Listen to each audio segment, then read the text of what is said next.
일본의 신학자 우찌무라 간조 내촌 감사함에 얽힌 재미있는 일화가 있습니다. 일본에 큰 가뭄이 들었어요. 찾는 거예요. 아버지, 우산이 어디 있어요? 그래서 아버지가 이 맑은 하늘에 왜 우산을 찾냐? 우찌무라 간조가 어리둥절해집니다. 그런데 이 작은 아이가 하는 말 좀 들어보세요. 아버지, 오늘 아침 기도 때 아버지가 비를 주실 줄로 믿습니다라고 기도하셨잖아요. 그러니까 우산을 가지고 가야지요. 우찌무라 간조는 속으로 아차하고 크게 회개했다고 그래요. 나의 믿음은 전부 거짓이다. 이 아이의 믿음이 진짜 믿음이다. 그 아이 보기가 부끄러울 지경이었다고 그래요. 여기 오늘 본 말씀 보면 많은 사람들이 예수님을 따랐습니다. 그런데 그들이 예수님을 따르게 된 동기는 처음부터 그리 순수하지 않아요.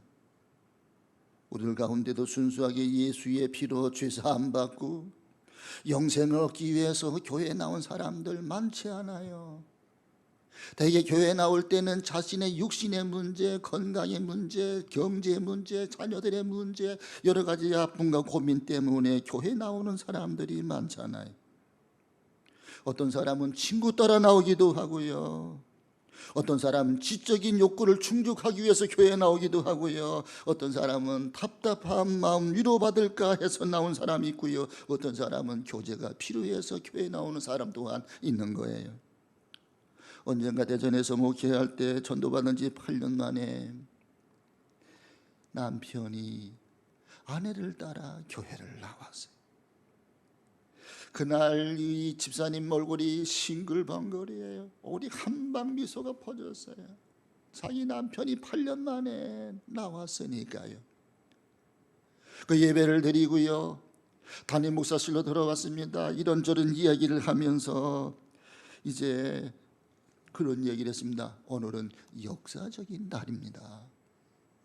왜 역사적인 날입니까? 아내가 남편을 위해 8년 동안 기도했거든. 8년 동안 간절히 기도했는데 그 남편이 교회를 나왔단 말입니다. 근데 그 남편이 이런 얘기하는 거예요. 죽은 사람 소원도 들어주는데 산 사람 소원을 들어주지 못하겠느냐, 그런 마음으로 교회를 나오신 거예요. 그럴 수도 있잖아요. 그래도 좋아요. 어쨌든 예수님에 대한 조금이라도 관심을 갖게 된 그 동기가 중요해요. 이제 교회에 나와서 믿음이 자라나면, 말씀이 믿어지면 그것은 하나님이 하실 일이에요. 성령님이 하실 일이에요.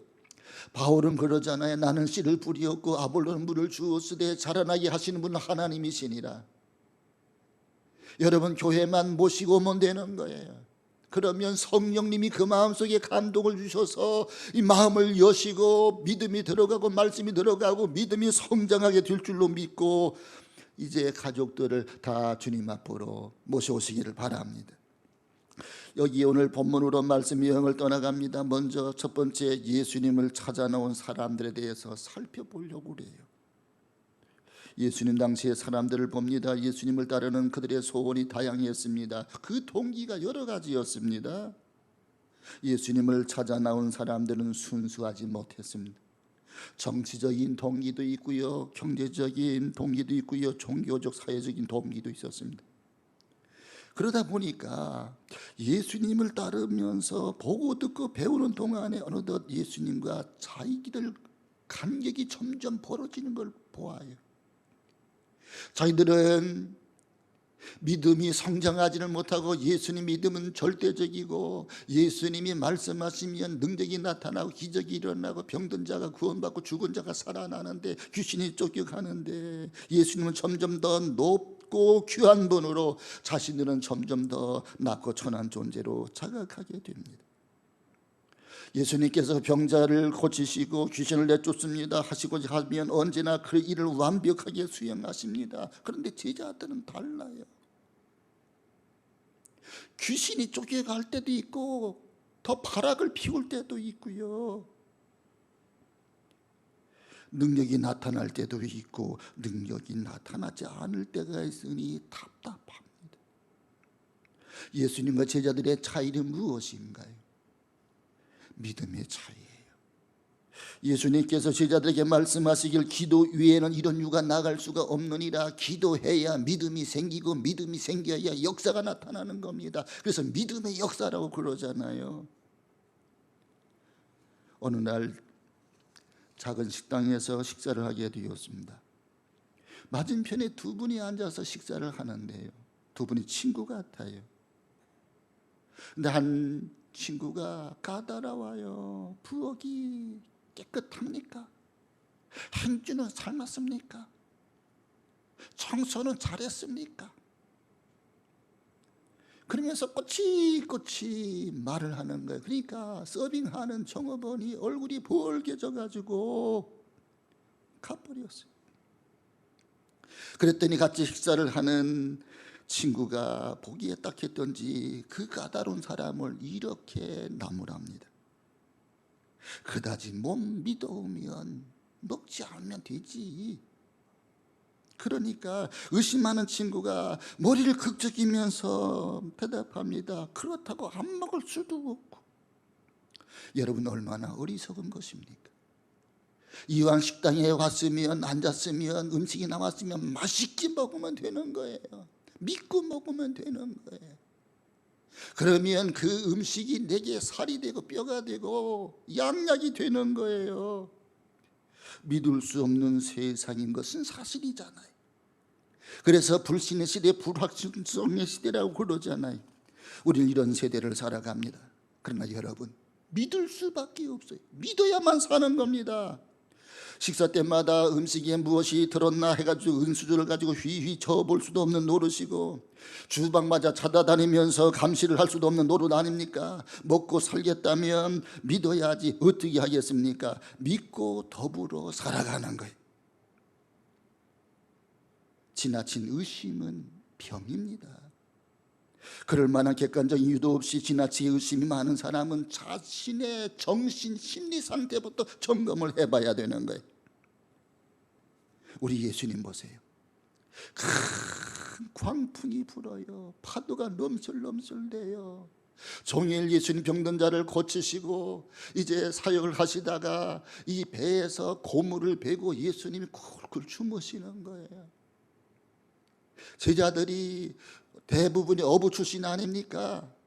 잔뼈가 바닷가에서 그렇게 굵은 사람들 아니에요. 근데 저들은 불안해서 공포스러워서 안절부절입니다. 그래서 예수님을 흔들어 깨웁니다. 그때 예수님이 깨어나시면서 한 말씀 하세요. 바다야 잠잠하라. 그랬더니 성난 파도가 잔잔해지는 거예요. 제자들은 부끄러웠습니다. 예수님의 그러한 위험찬 모습을 바라보던 제자들이 조급했던 자신들의 모습을 생각하니 부끄러움과 함께 하나의 깨달음이 오는 거예요. 문제는 믿음이에요. 예수님의 믿음은 완전하고 저들의 믿음은 너무나 초라하다고 하는 사실을 깨달은 겁니다. 동서고금의 예 없이 우리에게도 문제가 많습니다. 그런데 중요한 것은 믿음이에요.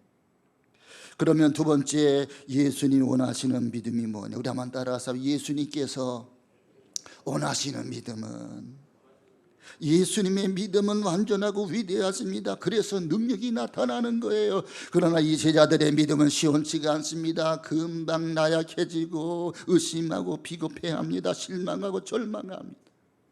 사람들은 남도 사랑하지 못하고 자신도 사랑하지 못하고 남도 용서하지 못하고 자신도 용서하지 못하고 허약한 가운데 살아가는 사람들이 많아요. 믿음이 필요합니다. 믿음이 절대적으로 필요합니다. 믿음의 위대함을 깨닫고 예수님 앞에 간구합니다. 제자들이 우리에게 믿음을 더하소서, 믿음을 크게 해달라고, 믿음을 완전히 해달라고 간구합니다. 여러분, 교회에 나오셔서 내가 10년, 20년이 지났는데도 성경 말씀이 믿어지지 않는다 하는 사람은 주님 앞에 기도하지 않았기 때문이에요. 주님, 나에게 믿음을 주세요. 내 생각을 내려놓고 내 논리 이성을 내려놓고 말씀 앞에 복종할 수 있는 믿음을 주세요. 진실하게 간구하면, 그렇게 간구하는 사람에게 주님은 믿음을 주시는 거예요. 주님 앞에 내가 믿음을 구하지를 않기 때문에 믿음이 오질 않는 거예요. 믿어지지가 않는 거예요. 자꾸 의심만 가는 거예요. 하나님 말씀이 그대로 믿어지도록, 이 믿음이 내게 오도록 내 마음을 엽니다. 주님, 나에게 오세요. 나에게 믿음을 주세요. 내게 큰 믿음을 주세요. 주님 기뻐하시는 믿음을 주세요. 그렇게 믿음을 갈구하면 주님 우리에게 믿음을 주신다, 그 말씀이에요. 갈구하지 않기 때문에, 기도하지 않기 때문에 우리에게 믿음이 없는 거예요. 그래서 교회 다니다가도 시험에 들고요, 교회를 다니다가 세상으로 흘러가고요, 이단에도 빠지고요, 사이비에 빠지기도 하고 그래. 왜 그러냐? 말씀에 대한 믿음이 없기 때문에. 그러므로 우리는 믿음을 온전히 해달라고, 큰 믿음, 살아있는 믿음, 생명력 있는 믿음을 주세요라고 주님 앞에 기도해야 됩니다. 결국 문제는 믿음이에요. 이따금 어려운 문제를 가지고 찾아오는 사람들이 있잖아요. 그러면 그 두 가지를 물어봐요. 집사님, 고민하고 있는 이 문제가 오늘만의 문제입니까? 전에서부터 있었던 문제입니까? 그럼 대부분 전에부터 있었던 문제지요. 또 하나 묻습니다. 그러면 이 고민이 집사님에게만 있습니까? 다른 사람들에게도 있겠습니까? 다른 사람들도 있지요. 나보다 더 큰 문제가 많은 사람이 있지요. 그런데 그러한 문제와 어려움과 고난 속에서도 넉넉히 이겨내는 사람, 감사하는 사람, 감격하는 사람, 그걸 뛰어넘는 사람들이 우리 주변에 얼마나 많다고요. 왜 우리가 좌절하고 절망하냐? 믿음이 없는 거예요. 믿음을 구하지 않는 거예요. 여러분, 나에게 스스로 물어보세요. 하나님, 나는 정말 믿음 있는 사람입니까? 믿음이 더 커지도록, 깊어지도록, 높아지도록, 믿음이 강해지도록 주님 앞에 내가 기도했느냐고 여러분 스스로에게 물어보세요. 믿음이 문제입니다. 객관적인 여건의 문제가 아닙니다. 상황의 문제가 아닙니다. 환경이 문제가 아닙니다. 우리 신앙의 선배들이 살던 그 시대는 지금보다 훨씬 열악했습니다. 환경이 조악했습니다. 집도 없었고요, 돈도 없었고요, 아무것도 없는 사람들이, 믿음으로 산 사람들이 우리 주변에 얼마나 많습니까? 문제는 상황이, 환경이 문제가 아니라 내 믿음이 없는 거예요. 내 삶의 자세가, 나의 삶의 태도가 주님이 원하시는 믿음에 이르지 못하기 때문입니다. 믿음이 본질이에요. 그래서 우리는 간구해야 됩니다.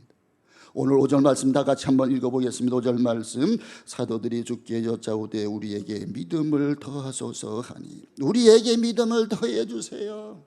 여러분, 예배 때마다 그렇게 주님 앞에 기도해 보세요. 주님, 나에게 믿음을 더해 주세요. 이 성경 말씀 그대로 믿어지게 해 주시고, 하나님과 예수님과 성령님의 역사가 내게 보여지게 해 주시고, 기적의 주인공으로 살아가게 해달라고 여러분들이 자신에게 격려하고 주님 앞에 기도해 보세요. 주님, 나에게 믿음을 더해 주세요. 그랬더니 예수님이 하시는 말씀이 6절입니다. 6절 같이 읽겠습니다. 주께서 이르시되 너희에게 겨자씨 하나를 만한 믿음이 있었더라면 이 뽕나무더러 뿌리가 뽑혀 바다에 심기어라 하였을 것이요 그것이 너희에게 순종하였으리라. 같은 사건이 마태복음 17장에 나오는데 거긴 이렇게 말씀해요. 너희가 만일 겨자씨 만큼만 믿음이 있으면 이 산을 명하여 저기로 옮기라 하여도 옮길 것이요. 똑같은 사건인데 이 오늘 말씀 누가복음에는 뽕나무가 옮겨질 것이요, 마태복음에는요 큰 산이 옮겨질 것이요. 같은 사건이 마가복음 17장 23절 이렇게 말씀합니다. 누구든지 이 산더러 들리어 바다에 던지오라 하며 그 말하는 것이 이룰 줄 믿고 마음에 의심치 아니하면 그대로 되리라. 우리에게 뽕나무 같은 문제가 있다 할지라도, 산과 같은 그러한 문제가 있다 할지라도 믿음이 있으면 그 산을 옮겨낼 수 있다, 그 말이에요. 요즘에는 산도 깎아가지고 바다 메우고, 그래서 바다가 육지가 되어지고 상전벽해가 일어나는 그런 현실들이 우리 주변에 많이 일어나잖아요. 믿음만 있으면 움직이지 않을 것도 움직이고요, 상식적으로 전혀 풀릴 수 없는 문제도 풀릴 수 있다는 말입니다. 믿음이 이렇게 중요해요. 부부간에도 믿음이 있으면 사랑이 생기고, 사랑이 있으면 소망이 생기고, 부부간에 믿음이 있으면 부부는 넉넉히 살아갑니다. 어떤 가난 앞에서도, 질병 앞에서도, 사건 사고 속에서도 부부가 서로 신뢰하고 사랑하는 믿음만 있다면 난간을 돌파낼 수가 있는 거예요.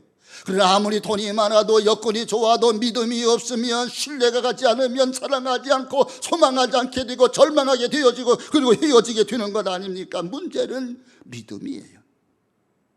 믿음이 있어야 문제가 해결되는 거예요. 오늘 여기 본문에서 믿음 없는 자의 믿음 없는 이유, 믿음이 성장하지 못하는 이유, 거기에 대한 설명과 믿음이 자라게 하는 비결이 무엇이냐, 어떻게 하여야 믿음이 완전하게 자랄 수 있느냐에 대한 해답이 나타나고 있는데, 그 내용이 종과 주인의 비유입니다. 그 시대는 노예 제도가 있었습니다. 예수님 가시는 곳에는, 예수님 믿는 곳에는 노예 제도가 자연스럽게 없어져요. 신분 제도가 철폐됩니다. 그러나 그 시대에 노예 제도가 있었으니까 그 시대를 염두에 두고 주님이 말씀하시는 거예요. 여기 노예 제도 자체를 주님이 인정하고 좋아한다는 얘기가 결코 아닙니다. 문제는 자기 정체성에 대한 각성이에요. 먼저는 내가 나를 어떻게 평가하고 있느냐 하는 겁니다. 내가 나를 어떤 사람으로 생각하고 있느냐, 이것이 문제예요. 여러분, 내가 나를 어떻게 생각하십니까? 여러분, 내가 하나님의 사람이라고, 하나님의 딸이라고, 하나님의 아들이라고 여러분이 그렇게 자신을 인정하십니까? 어떤 사건과 환경 속에서든 하나님의 사람이라고, 내가 이 땅을 이제 살아가고 있지만, 내가 포항 시민이고 대한민국 국민이지만 나는 하나님의 사람이고 하나님의 권속이고 하나님의 시민권자라고 여러분의 정체성이 분명합니까? 내가 어디서 와서 무엇을 위해 살고 어디로 가는지, 내가 가는 그 길에, 그 길 끝에 우리 주님이 계신 것을 여러분 믿습니까? 이것이 문제예요. 나의 나됨과 내 믿음의 성장이 직결되어 있는 겁니다. 자기를 긍정해야 돼요. 자기를 사랑해야 돼요. 자기 정체성을 알아야 돼요. 나는 하나님의 사람입니다. 자기를 높이 평가하는 사람은 믿음이 자라지를 않아요. 고민도 많아요. 심리학자 프로이드의 주장에 따르면 참자가 있고요, 초자가 갭이 클수록 고민이 많다고 그래요. 일리 있는 말입니다. 사실 우리가 자기를 너무나 높이 평가하고 있는 사람은 고민이 그치지가 않아요. 문제는 내가 나를 바로 알고 바로 평가하는 데 있는 거예요. 여러분, 나는 누굽니까?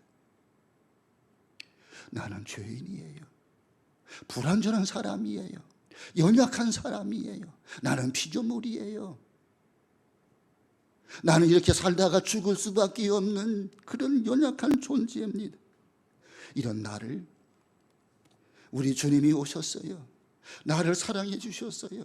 나를 대신해 주님이 십자가에 몸지고 피를 대신 죽으셨어요.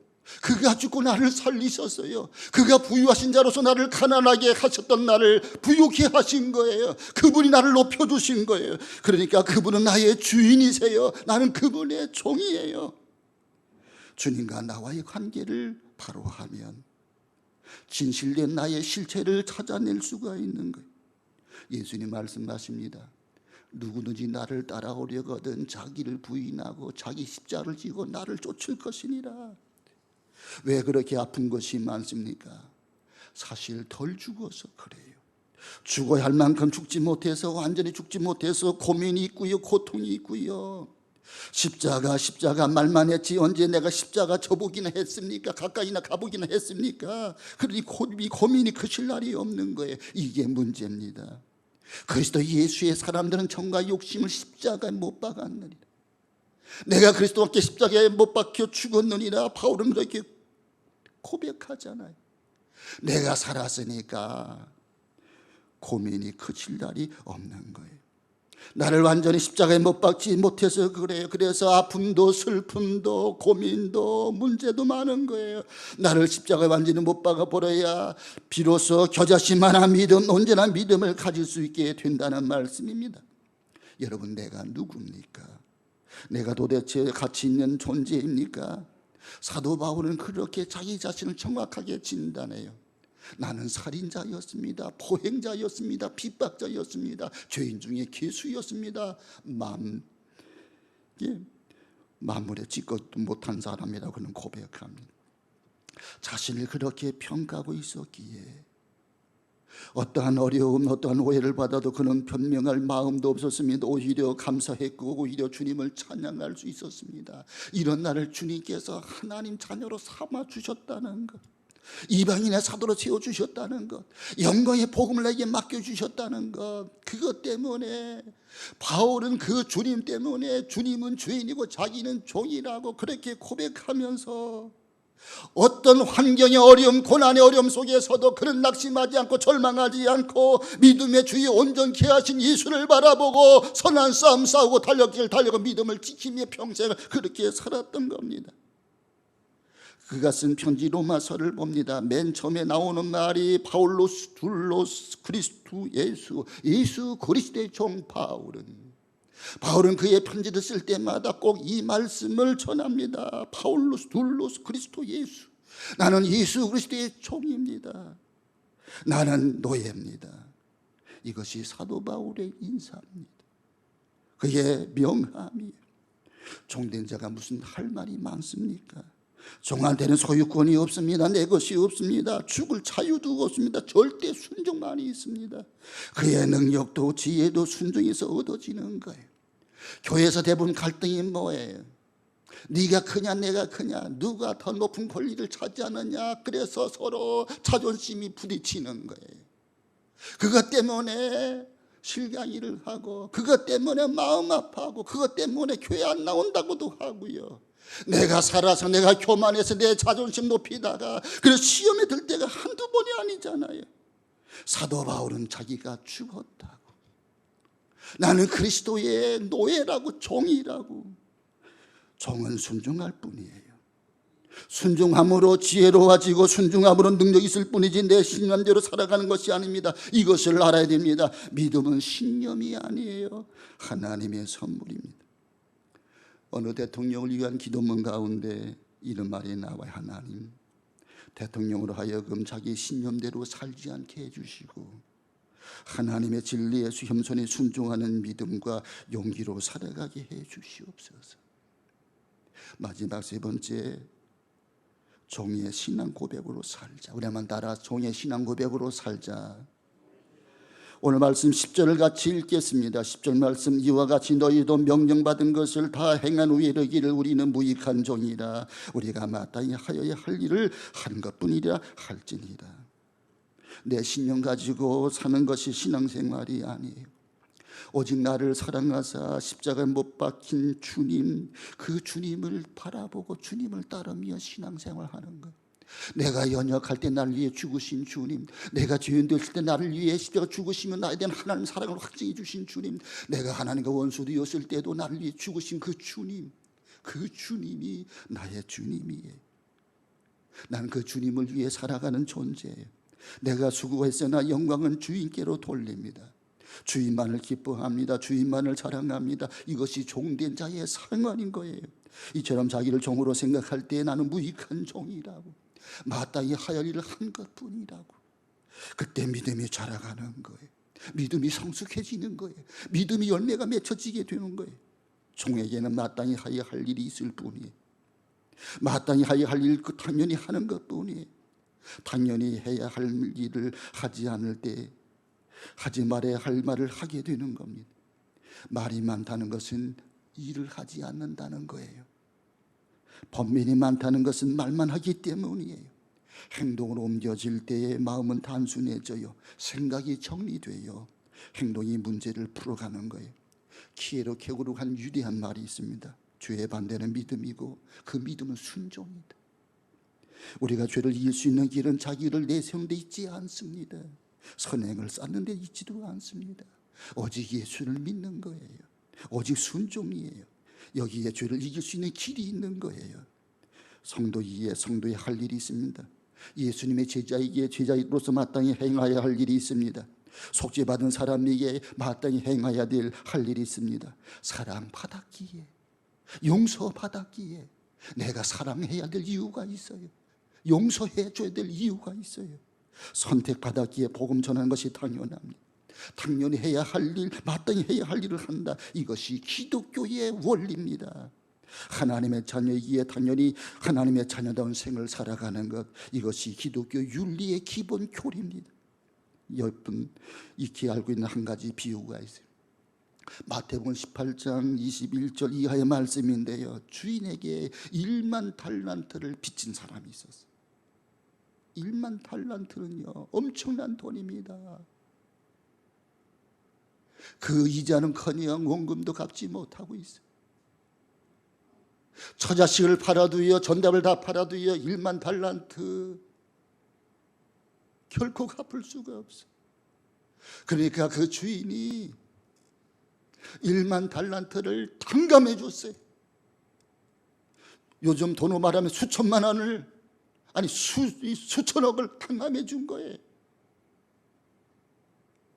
근데 이 사람 탕감받은 사람이 그 많은 빚을 탕감받았으니 너무 좋다.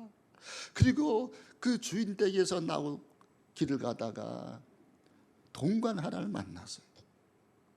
동관은요 가난한 그러한 공무원이라고 보면 좋아요. 근데 그 동관이 100데나리온 빚을 지고 갚지 않는 거예요. 그래서 이 사람 탕감받은 1만 달란트 탕감받은 사람이 100다리온 그 탕감 돈을 갚지 않는 사람을 목을 졸라 광가로 끌고 갔어요. 그리고 감옥에 쳐넣었어요. 이 사실을 1만 달란트 탕감해 준 주인이 들었어요. 그리고 섭섭히 여기며 꾸짖어요. 내가 너를 불쌍히 여긴 것 같이 너도 내 동관을 불쌍히 여기 마땅치 아니하냐. 우리의 주인이신 하나님께서 여러분 나를 용서해 주셨어요. 사랑해 주셨어요. 하나님 자녀 삼아 주셨어요.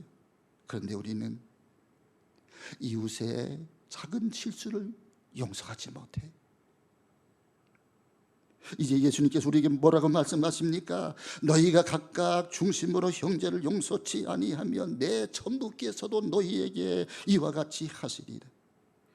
내가 사랑, 진리, 은혜를 말하면서 왜 그렇게 마음은 답답합니까? 왜 사죄의 은총이 내 마음속에 없습니까? 마땅히 용서해야 될 사람을 내가 용서치 않은 까닭이에요. 마땅히 사랑해야 될 사람을 사랑치 않은 까닭에 내 마음속에 우라가 있는 거예요. 모름지 우리는 긍휼을 베풀어야 돼요. 값없이 받았으니 값을 주고 용서받았으니 용서하는 건 너무나 당연한 거예요. 마땅히 해야 할 일을 할 때 여기에 믿음이 자라는 거예요. 종은 보상을 바라지 않습니다. 우리의 명성이 그리스도의 종이라고 한다면 결코 바라는 것이 없어야만 돼요. 모든 원망은 보상을 바라는 마음에서 생기는 거예요. 보상을 바라는 마음은 우리들의 수고를 헛된 수고로 만들고 마는 거예요. 어떤 때는 물질로, 어떤 때는 명예로, 또 어떤 때는 말로 좀 알아주기를 바라는 마음, 인사라도 해주기를 바라는 마음, 이런 마음 때문에 모처럼의 선행도 그 의미를 잃고 마는 거예요. 여러분, 나는 주님의 무진장한 은혜를 받은 주님의 사랑받는 종이에요. 이제 우리는 주님의 그 무진장한 사랑을 받았기 때문에 그 사랑 또한 나눠줘야만 되는 거예요. 주대에 무엇인가를 되돌려 받고자 하는 마음이 있다면 이 또한 노예입니다. 주대에 거저 주는 진정한 자유인이 순결한 마음으로 주어야 되는 거예요. 바라는 마음이 있어서는 안 됩니다. 보상을 바라지 않고 봉사할 때 참 행복을 느끼는 거예요. 여러분, 내가 주를 위해 봉사하면서도 김 집사는 왜 안 나왔어? 최 집사는 안 나왔구만. 그러면은요 봉사하면서도 마음이 시끄러워요. 그렇게 봉사하지 말라는 거예요. 하나님 내게 건강 주셨으니, 시간 주셨고 재능 주셨고 일할 수 있으니 내가 주님 일합니다. 주님 감사, 일할 수 있도록 날 써주셔서 감사합니다. 그렇게 주의 일을 감당하면 일하면서 기쁜 거예요. 누가 도와주면 더 좋은 것이고 안 도와줘도 괜찮은 것이고, 그것이 종의 자세입니다. 어차피 섬김으로 시작한 일은 섬김으로 끝내면 그만이에요. 희생으로 뿌렸으니 희생으로 맺을 것입니다. 시시한 칭찬이나 작은 인정에 미련을 두고 그렇게 못난 인간으로 전락하지 말아야 할 것입니다. 깨끗하게 순전하게 주자. 왜요? 나는 주님부터 그런 은혜를 받았으니까. 나는 생명을 받았잖아요. 건강을 받았잖아요. 은사를 받았잖아요. 나는 이 땅에 자유와 평화도 받았잖아요. 지금까지 살아오면서 주님이 함께 하신 그 은혜를 누렸잖아요. 이제 우리가 순전하게 봉사할 수 있어야 돼요. 그래야 믿음이 자라고요, 기쁨이 충만하고요, 은혜가 자라는 거예요. 그리고 끝에 가서 고백합니다. 나는 무익한 종입니다. 마땅히 하여야 할 일을 한 것뿐입니다. 있는 대로 수고하고 희생해서는 끝에 가서는 나는 무자격합니다. 나는 쓸모없는 종입니다. 그렇게 고백하는 거예요. 여러분, 이제 자녀들을 결혼시켜 봤잖아요. 딸을 시집 보내봤잖아요. 그러면 어머니는 시집간 딸에게 더 해주고 싶어. 더 해주고 싶은데 해주지 못해서 안타까워. 된장도 고추장도 해주고 김치도 담가주고 애를 낳아주면 애도 키워주고 더 주고 싶어. 그게 진정 어머니의 마음이에요. 어머니의 사랑이에요. 어느 가정을 보면 아이들을 키우면서 꼭 남의 집 아이들과 비교하는 부모가 계세요. 아무개는 이번에 수능시험 몇 점 나왔대. 그래서 어디 대학에 장학생으로 들어갔대.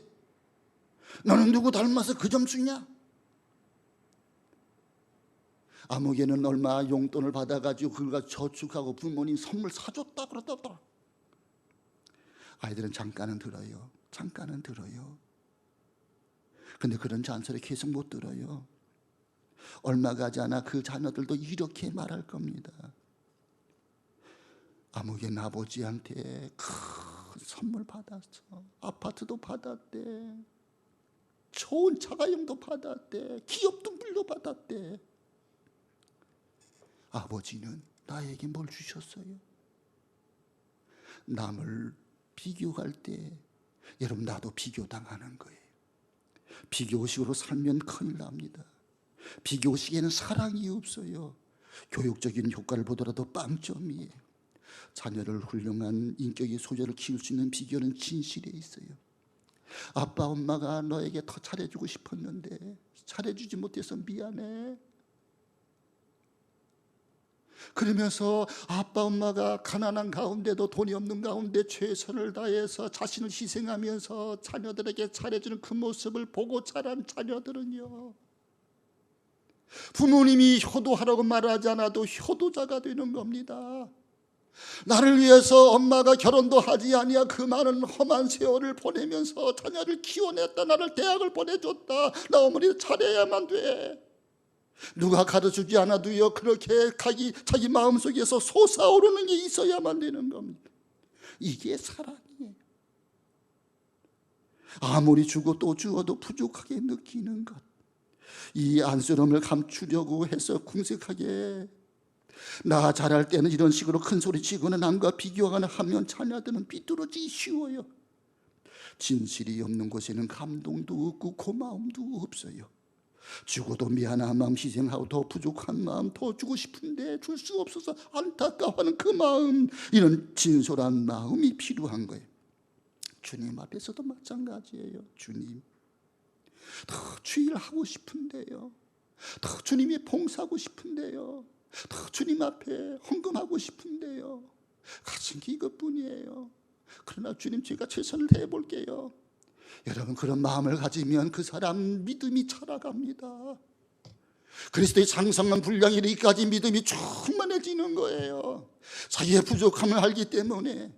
그래서 나는 무익한 종입니다. 마땅히 하여야 할 일을 한 것뿐입니다. 나의 부족함을 고백하는 마음, 절대적 겸손, 절대적 감사, 여기에 믿음의 성장이 있고 하나님 나라의 확대가 있는 거예요. 그 가정이 하나님이 축복해 주시는 거예요. 그런 은혜가 우리 모두에 있게 되길 주의 이름으로 축원합니다. 하나님 아버지,